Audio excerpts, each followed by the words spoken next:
Now. Yeah, Now now. you're recording. Now I'm recording. Hi, I'm Todd Hey, Robert Anderson, and I'm that's Josh. Josh Wingate. Welcome to West Coast Massholes. You you froze again in the middle of your you you froze again in the middle. So and it's because you were holding it so long. I couldn't tell at a certain point if it had unfrozen or not. I hope Uh, So here we are back on an unstable internet connection via Zoom. Uh, yeah. uh, Fuck you, Zoom. yeah, I am so stressed out by technology right now. It's insane. I want to run away to the woods and not talk to anybody ever again. It's first day of high school for my son, and he's distance learning, and it's all terrifying. So he's still at home then. Yeah, this was officially his very first day of high school. It was his first day of freshman year Oh, of high school. And I thought back to my first day of high school at Dover Sherburne Regional High School in Massachusetts, in Dover, Massachusetts. And I remember it being absolutely terrifying. I was terrified. yeah. Even Yeah. though my junior high, my 7th and 8th grade was on the other side of the football field from the high school. So it was like right there, but just the idea of going to another building that had twice as many people in it who could kick the shit out of me was absolutely daunting. How many kids were in your high school? My graduating class in 1990 had 84 students. So, it was around. Oh, small. Yeah, it was very small. The high school is like around between 400, 500 students, depending on the year. Yep. That was like our one grade in my school. It was like 1,200 and something kids. So it was like four to five grade. It's a lot of kids. Yeah, I think that's kind of the Technology standard. sucks. Huh? What? What happened? It looked like it was frozen, but now you're back. Okay. Because you didn't freeze, and it just is like you going, oh, what the fuck is going on? So that's for I don't know, fucking internet. But anyway, I just so he's stressed out, but I'm probably more stressed out about this because I feel like I'm the tech guy in the house, so feel like I have to support him technically, and I'm not very good at that stuff. So I feel bad for him, but at the same time, it's kind of nice that he's not going to a school where he's worried about all the new people who can beat the shit out of him. Not that he ever had that problem, but Yeah, we in 6th grade, we had what was called the year of the beam at my middle school. So I went to a traditional middle school, which was 6, 7, 8, not a junior high, which is 7, right, 8 or whatever. Right. So, but there was like one of the main structural beams in the building was like splitting or something. So all the grades got dispersed to different schools. So 6th grade, you're the young guy. We all got to go to so we were the oldest kids, and it was walking distance from my house, which was great. But then 7th grade was utter frickin' misery because I was picked on 8th graders and got my ass handed to me every day.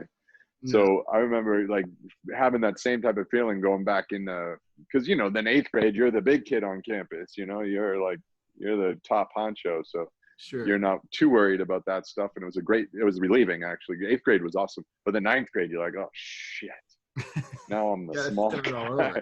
But I wasn't the small guy because I was like, I sprouted, man. I grew like 6, 7 inches in 1 year. And so I wasn't, but I was still different. I was still the target of many a fucking asshole. Yeah. Bully Massholes can be really, really mean. You were freezing again, and at one point when you came back, your lips weren't matching your voice. you know. So it was like Mhm. a old Bruce Lee film. Kung Fu movie. Yeah, and you do the Yeah. martial I just arts. watched the Bruce Lee third. I do the martial arts. No, but the martial arts do me as well. Let that simmer. Uh, I actually just watched the Bruce Lee documentary yesterday. The 30 and 30, the ESPN documentary on him. It was pretty cool. Oh It yeah, was really good.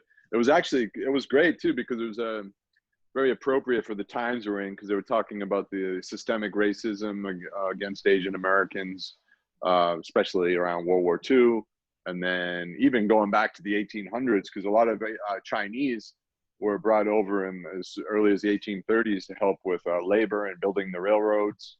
Um, and then as the country expanded, and the white looking Europeans wanted to work, they all of a sudden started making all these laws that were discriminatory against the Chinese, because yeah, you can help build the railroad, but once it's built and we want you to go fuck yourselves, basically was the consensus. And all the racial cartoons and um, propaganda posters and stuff that were anti-Chinese. And then even going into the 60s during the civil rights movement, which was predominantly had to do with Black Americans or African Americans,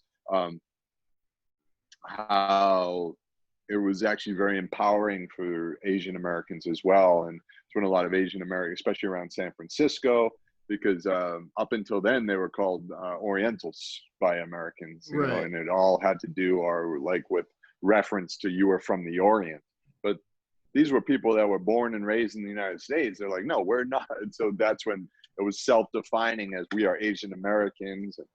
And it was pretty cool to see, and how Bruce was actually very involved in in being a nationalist when it came to, because he was because he was born in San Francisco, but then moved back to with his family to Hong Kong, and very outspoken about against the British colonization of Hong Kong and the Chinese people, and pretty amazing character and human being that guy was, and just how magnetic of a person, how the camera just loved him, because his early movies were crap, but it was like you'd watch this guy on screen and you were like, whoa, who is this?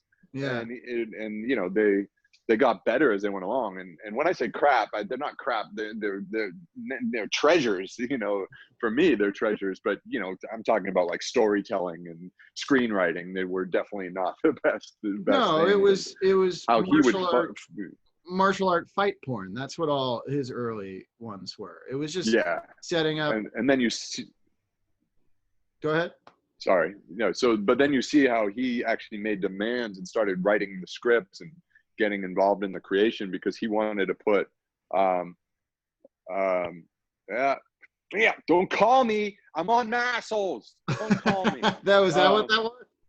Yeah. Don't fucking call me. My cousin, you're a masshole. You should know better. Mike Williams, I'm calling you out. God damn it, Mike. God damn it, Mike. And how, but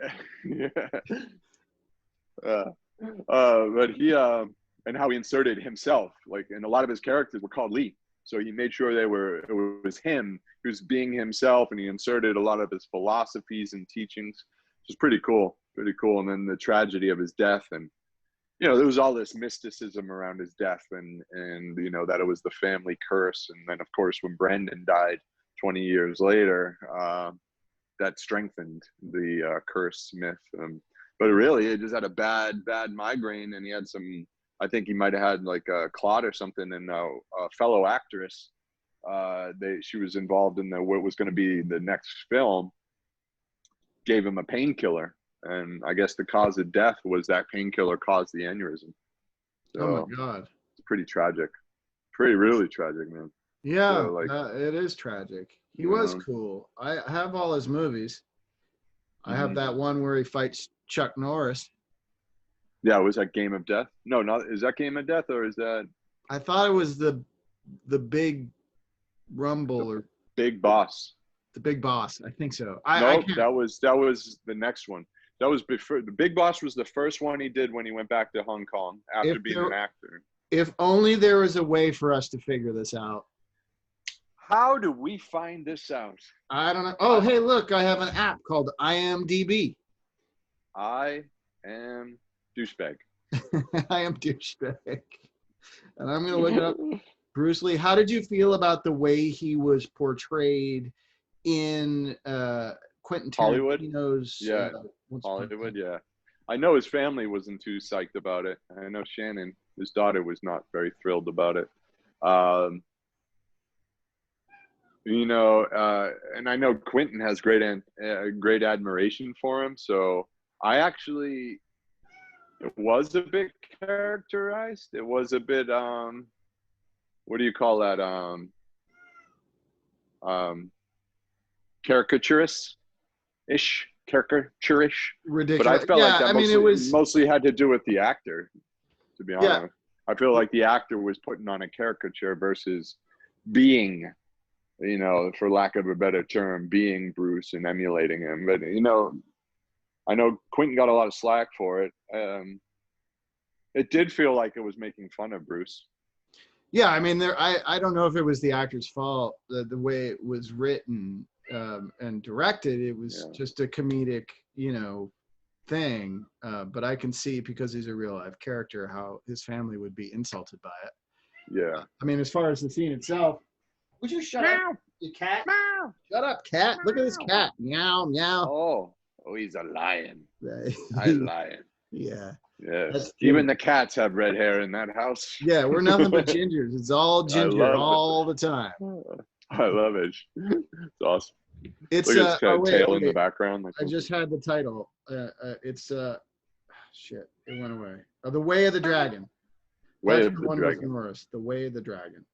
Yeah, with Norris's shoulder back hair. Like the nice strips of back hair going across. Nice. It's real pretty. Real pretty. This is pre-manscaping. Yeah. And was Enter the Dragon his last movie? His only American production? Yeah, well, it was an international production, but yeah, it was his, Warner Brothers got involved in that one, and in association with Chow, the Hong Kong producer. It was, and then it was going to be Game Death, which I don't know if they shot some of, so he might be in some of that. I don't know. There's a great I think Game of Death is fantastic. He's in some of it, yeah. And they sort of did a hodgepodge of stuff to try and put that footage together, but it doesn't really make any sense. Yeah. But yeah, kind of like what they did with The Crow Part 2. Was it Crow Part 2 or was it Crow? The first Crow, where it was the first Crow where he died, but most he had shot most of it, so it was most of the stuff they had to fill in. They used a stunt double and a body double, but it wasn't, as I understand it, it wasn't a lot, and that's why the movie maintains a a narrative that makes sense. I like that movie, The Crow. Yeah. I liked Brandon too. He had a good charisma. So to go back to what we were talking about with Tarantino, I think where they missed the mark is because Bruce was very confident, like just owned who he was, and being he had that immigrant like Chinese mentality of just like, I don't know, he just was, there's something magical about him where he was so confident on camera and so confident to speak and be who he was, where they took that and turned it into like a arrogance almost in Tarantino's film versus a confidence. And there's a fine line, because there's just a fine line. And, even in the documentary, they're talking about how Bruce could be an asshole from time to time. So, but right. Yeah. Right. But who can't really? I guess everybody has their bad days, but yeah. I mean, it's literally in the title of our show. Like, look at your cat keeps showing me its ass. I love that, like cat's ass over here. Yeah, he's like, she loves showing an ass, and she wants. This is how I feel about this show. When she wants something, she won't shut up, and it's never clear what she wants. Yeah, that's like my kitty cat. Yeah, I like it. I like it when it's at like 4 a.m. Yeah. Yeah. Come here. Come here. Come here. She meows at me and then she won't come over. It's No. crazy. She's nuts. Yeah. The cats are nuts. Cats are nuts. Don't trust cats. Yeah. I love them though. Yeah, I like them too. They're cute. Oh my. Well, that means it's time for me to get back to my technical nightmare and leave you to your creative pursuits. How do we end the show? You know how we end this fucking show. Fuck you, Nazi. Fuck you, Fuck you, Nazi. This has been West Coast Massholes. This has been a Blursh production. Blur.